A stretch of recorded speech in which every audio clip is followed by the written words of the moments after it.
Welcome to Beyond the Caseload, Mission, Laughs, and Life at PPT, where we talk honestly about life in pediatric therapy, the chaos, the laughs, the growth, and the moments that make it all worth it. Your hosts are Regina, a speech-language pathologist and rehab director of West Palm Beach, and Tara, HR director, bringing you real conversations from Beyond the Caseload.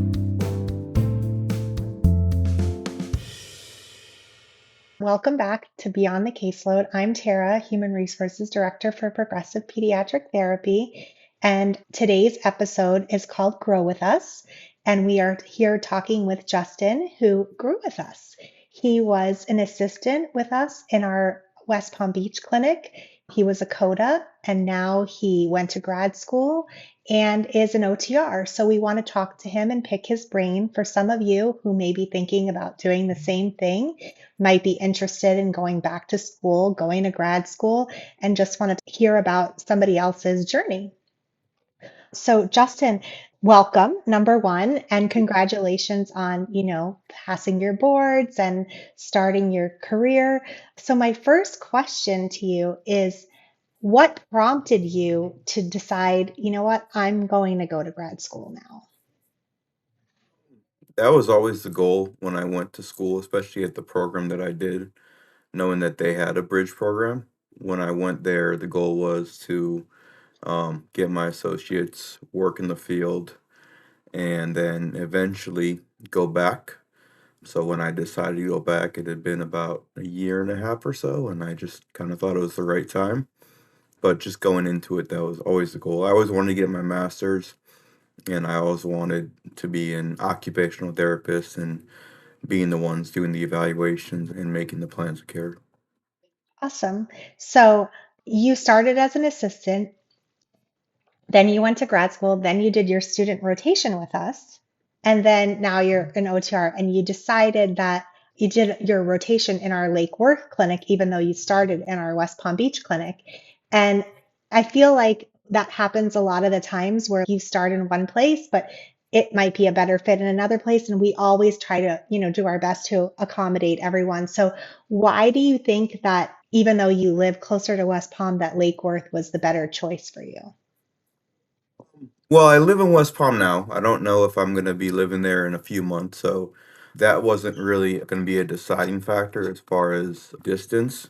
I really liked working in West Palm, but it had been a couple years, so I was just more familiar with the Lake Worth Clinic, having, like you said, done my fieldwork rotation there, and there was a big need for occupational therapists, and I got to know a lot of the patients and a lot of the families, which Right. I have the fortune of working with some of them.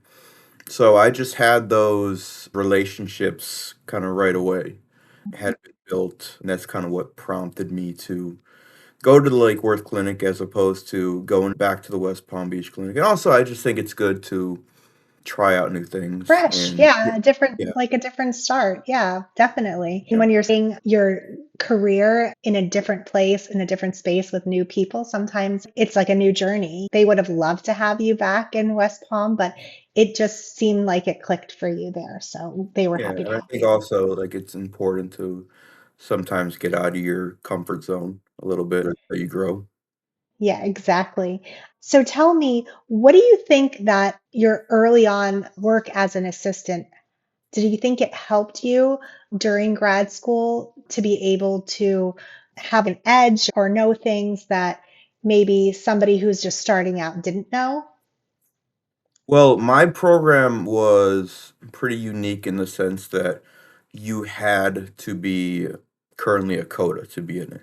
So Okay. all of us that were in the program were COTAs. I will say though that not all of us were pediatric COTAs. So definitely during our pediatric courses, I felt like I had an edge over someone that maybe like worked in geriatrics or worked in the hospital setting. But really, I think that the real edge I had was coming back and doing the field work with Luke and Carla, having worked with the kids, because it is significantly different learning in the textbooks about, different pediatric conditions than it is getting into the clinics and working with kids. Because I always say that working with adults, especially like in the orthopedic field is kind of like a science, whereas Hmm. working with kids is an art. Because you could have the best activities all written down, and if a kid comes in one day and they just decide they're not really interested in doing that, you really got to be able to be flexible, and that's something that you don't really learn without having experience in the field. Exactly. It's more like on the job training prepares you for what things are thrown at you. I always say that the most successful therapists are the ones that are super adaptable and understand that the child is kind of leading you. So if you are able to handle whatever they throw at you, you're going to be really successful in this job because a lot of the time the parents are there too, so you're like kind of like putting on a show for them too. Yep, So, yep, exactly. yeah. So, how was it while you were in grad school? Was it realistic for you to work the whole time, or did you take pauses and not work? It was realistic to work the whole time up into doing field work, obviously, because once you do field work, then you're pretty much working a full-time job. Right, Um, right. and So, progressive, obviously, the clinic is closed like at 8 o'clock at night. And even if it wasn't, you need some time to kind of unwind. Otherwise, you're gonna just burn out in general. But before the field work, I think it was definitely realistic. Now, I was working part-time, wasn't working full-time like some other people may have, but with the way that my program was specifically designed, we would only be on campus 2 times a month, and that was on a weekend. So our yep, program was almost entirely online. So I would get home about 2 o'clock, and I had time to do all of whatever schoolwork I needed to get done.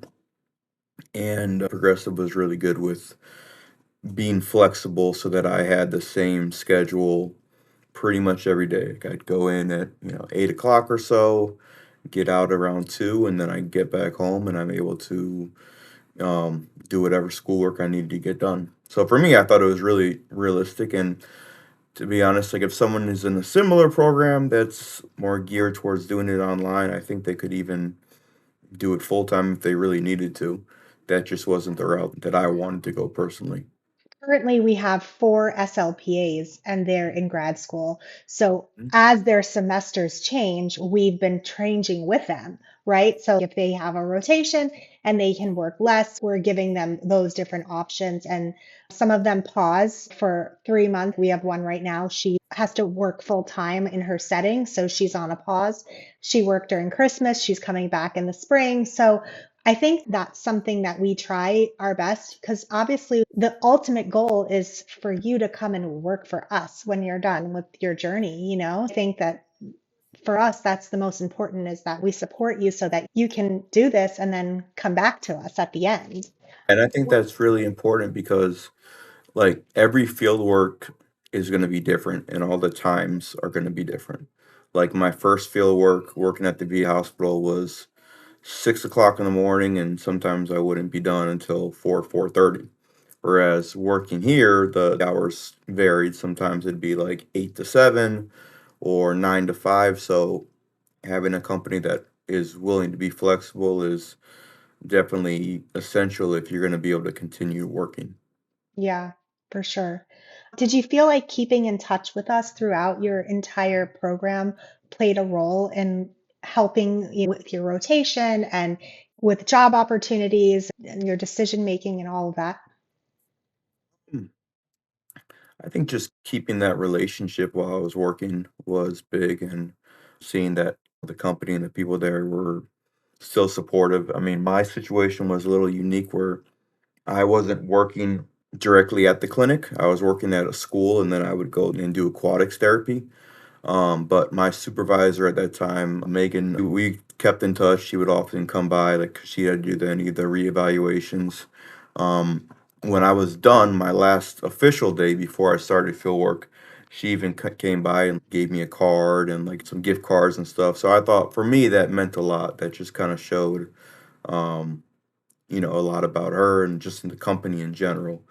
So that was big, just that support in general, especially with me not being directly at the clinic.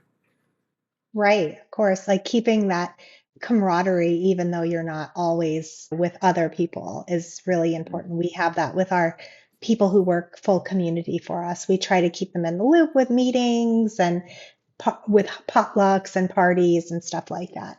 You still What want to feel like you're part of the team. Exactly. do you think that doing your rotation helped better prepare you for your job here?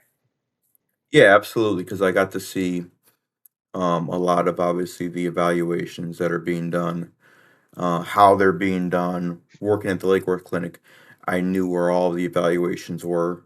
A lot of times when you started a new company, like your first week, it's getting to know where this is, where that is, on top of getting to know the patients. I kind of had that down pat already, then getting to know the therapist as well. So I already had that previous relationship, Right. which for me was big. When I interview a lot of new grads, I ask them about their ability to administer testing or how comfortable they are to administer testing. And I'm always blown away to find out that a lot of them have never ever administered a test during any of their rotations. They've watched, but they've never done it themselves, and they don't feel comfortable at all. So I feel like we give that great mentorship piece in our fieldwork rotation to our students. Do you feel that you were able to get a lot of time and were you able to administer testing? Yeah, I administered a lot of testing towards the first few weeks. Obviously, you do a lot of observing.